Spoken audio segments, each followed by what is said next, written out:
What if the girl everyone mocked as trash was actually the only one pure enough to heal a broken empire? What if the powerful CEO who rejected the world's most glamorous women chose a quiet, dumb, cat girl instead, and the truth behind his choice shattered every lie the elite had built? Stay with me till the last second, because this story will flip everything you think you know about love, power, and destiny. And if you crave dramatic, emotional, heart-shaking stories like this, make sure you subscribe to this channel and turn on notifications, because the next miracle might be even more shocking than this one.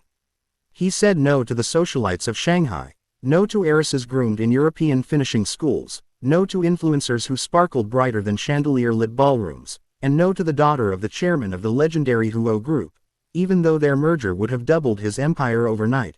And yet, on a rain-drowned night that smelled of rust and betrayal, the ruthless CEO of Jin Corporation, Jin Aries, stopped his $1 million black phantom beside a trash-strewn alley and chose her.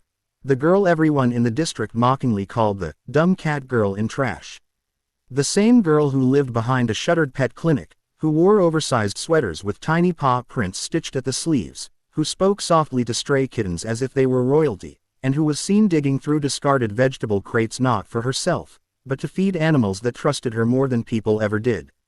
Her real name was Lin Yu, but nobody used it. To the city's glittering elite, she was a joke, a rumor, a stain on the skyline.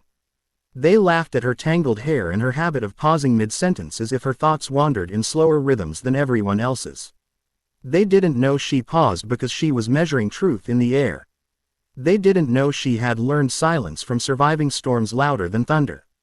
And they definitely didn't know why Jin Aries, cold, calculating, and known in business magazines as the Ice Emperor, watched her from the shadows for 6 months before ever stepping out of his car. The rumors exploded the moment he did. Paparazzi caught the image. The CEO removing his own coat and wrapping it around the trembling cat girl as rain poured like judgment from the sky. Social media screamed. Investors panicked. His mother fainted at a gala. He's lost his mind, they whispered in silk-lined rooms. He rejected us for her, hissed the daughters of billionaires who had once practiced smiling in mirrors just for him. But what none of them saw that night was the way Lin Yu lifted her face to him. Not with awe, not with fear, but with recognition, as if she had been expecting him all along. "You're late," she murmured. And Jin Aries, whose board members trembled at his silence, answered in a voice only she could hear, "I had to be sure it was you." The first twist unraveled 3 days later when he announced, without warning, that Lin Yu would move into the Jin estate, not as charity, not as an experiment, but as his legally wedded wife. The contract marriage they assumed it was.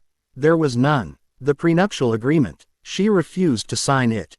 The shock was nuclear. But the greater shock came from Jin himself when he calmly declared before the shareholders, "My wife owns nothing you can measure.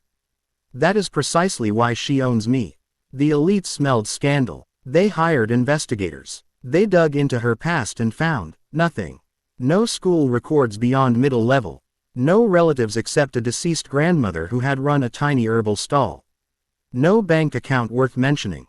No trace of ambition. It was as if she had fallen from the sky and chosen the dirt. But secrets, like seeds, grow best in soil people overlook. The second twist struck during the annual Huo Jin charity banquet, a glittering battlefield where socialites dripped diamonds and cruelty in equal measure. Lin Yu arrived in a simple ivory dress, her hair braided loosely, a tiny silver cat-shaped pendant resting against her collarbone. The room buzzed with suppressed laughter. Did he pick her from the recycling bin? Someone whispered loudly. Maybe she meowed her way into his heart. Glasses clinked with mockery. Then the chairman of Huo Group's daughter, Vanessa Huo, stepped forward and deliberately spilled red wine down Lin Yu's dress.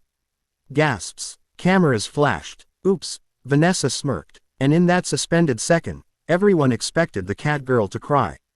To apologize. To shrink. Instead, Lin Yu gently touched the stain, looked up with calm eyes, and spoke in flawless French, correcting a mistranslation in the keynote speech about sustainable biotech partnerships, a correction so precise that the foreign investors froze in stunned silence.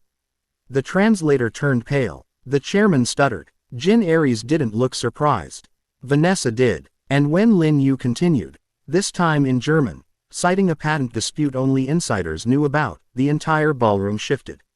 The dumb cat girl was neither dumb nor random. She was surgical. The investigation that followed uncovered a thread everyone had missed. The tiny herbal stall her grandmother ran.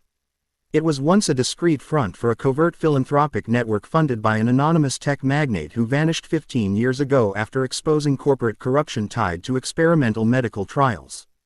That magnate had a daughter. A daughter who disappeared the same year. A daughter named Lin Yu. Twist 3. Jin Aries had known from the beginning. Years ago, when his own father's company nearly collapsed under the weight of that same corruption scandal, a whistleblower's encrypted data saved them from bankruptcy and prison. That encrypted key, it bore a symbol of a cat. Jin had spent a decade tracing the origin of that symbol, not to seek revenge, but to find the person who had quietly protected thousands of families, including his own, without ever claiming credit. He found her not in a penthouse, but in an alley feeding strays. But why was she there? Why hide? The answer shattered the boardroom. The corporations that had once hunted her father still existed, hidden under glamorous brand names and charity galas. After her father died, in a suspicious car explosion, Lin Yu's grandmother erased her identity to protect her. They staged ignorance. They embraced invisibility. They chose trash over tombstones. And Lin Yu perfected the art of appearing harmless. She let them call her dumb. She let them underestimate her. Because the safest weapon is the one nobody believes is loaded. Yet even Jin Aries didn't know the full truth until the night masked men broke into the Jin estate, not to kidnap her, but to kill her. She fought like someone who had trained in shadows. Not wildly, but efficiently. A hidden blade slipped from her silver cat pendant. One attacker fell. Another hesitated when she whispered his real name and the debt he owed to a biotech shell company tied to Huo Group. Jin saw then that this wasn't coincidence. It was convergence. And the fourth twist arrived bleeding. Lin Yu had not only been hiding, she had been waiting. Waiting for the right ally powerful enough to dismantle the network that destroyed her family. She didn't marry Jin for wealth. She married him because his company held the final voting power needed to expose a decades-old chain of illegal human trials masked as pharmaceutical innovation. The evidence, embedded in microchips sewn into stray cats' tracking collars across the city, data couriers nobody would suspect. The cat girl in trash had built an underground information web under everyone's manicured noses. The emotional miracle unfolded not in revenge, but in revelation. At a press conference broadcast across Shanghai, Lin Yu stepped forward, no longer in oversized sweaters but in a tailored suit that honored both her past and her power. She didn't accuse. She presented proof. Documents. Financial trails. Survivor testimonies. The Huo Group's stocks plummeted. Arrest warrants were issued. Vanessa Huo's smirk dissolved into handcuffs. And when reporters demanded to know why she endured years of humiliation instead of fighting sooner, Lin Yu's answer broke even the coldest executives. Because sometimes you must let them believe you are trash, so they reveal who truly is. Jin Aries, once labeled heartless, publicly knelt, not in submission, but in respect, before his wife and said, "I chose her because she never needed me. I chose her because when the world burned, she was the only one carrying water instead of gasoline." The final twist, the one that no headline captured, came quietly months later. The magnate father everyone believed dead walked into the Jin estate garden at dawn. He had survived the explosion, scarred, hidden, waiting for the network to expose itself completely. He watched his daughter from afar, ensuring she grew strong enough not to need rescuing. And when Lin Yu saw him, she didn't cry immediately. She smiled first, like someone who had known all along that hope is patient. The reunion was private, sacred. The empire they built afterward wasn't just corporate, it was corrective. Shelters for animals became data hubs for ethical tech innovation.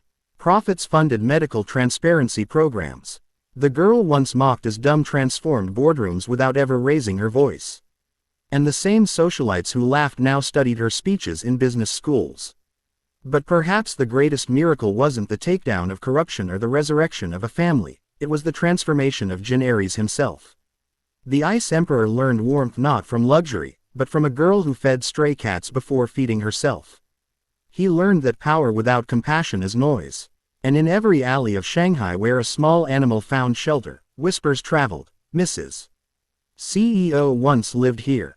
She remembers. And she always will.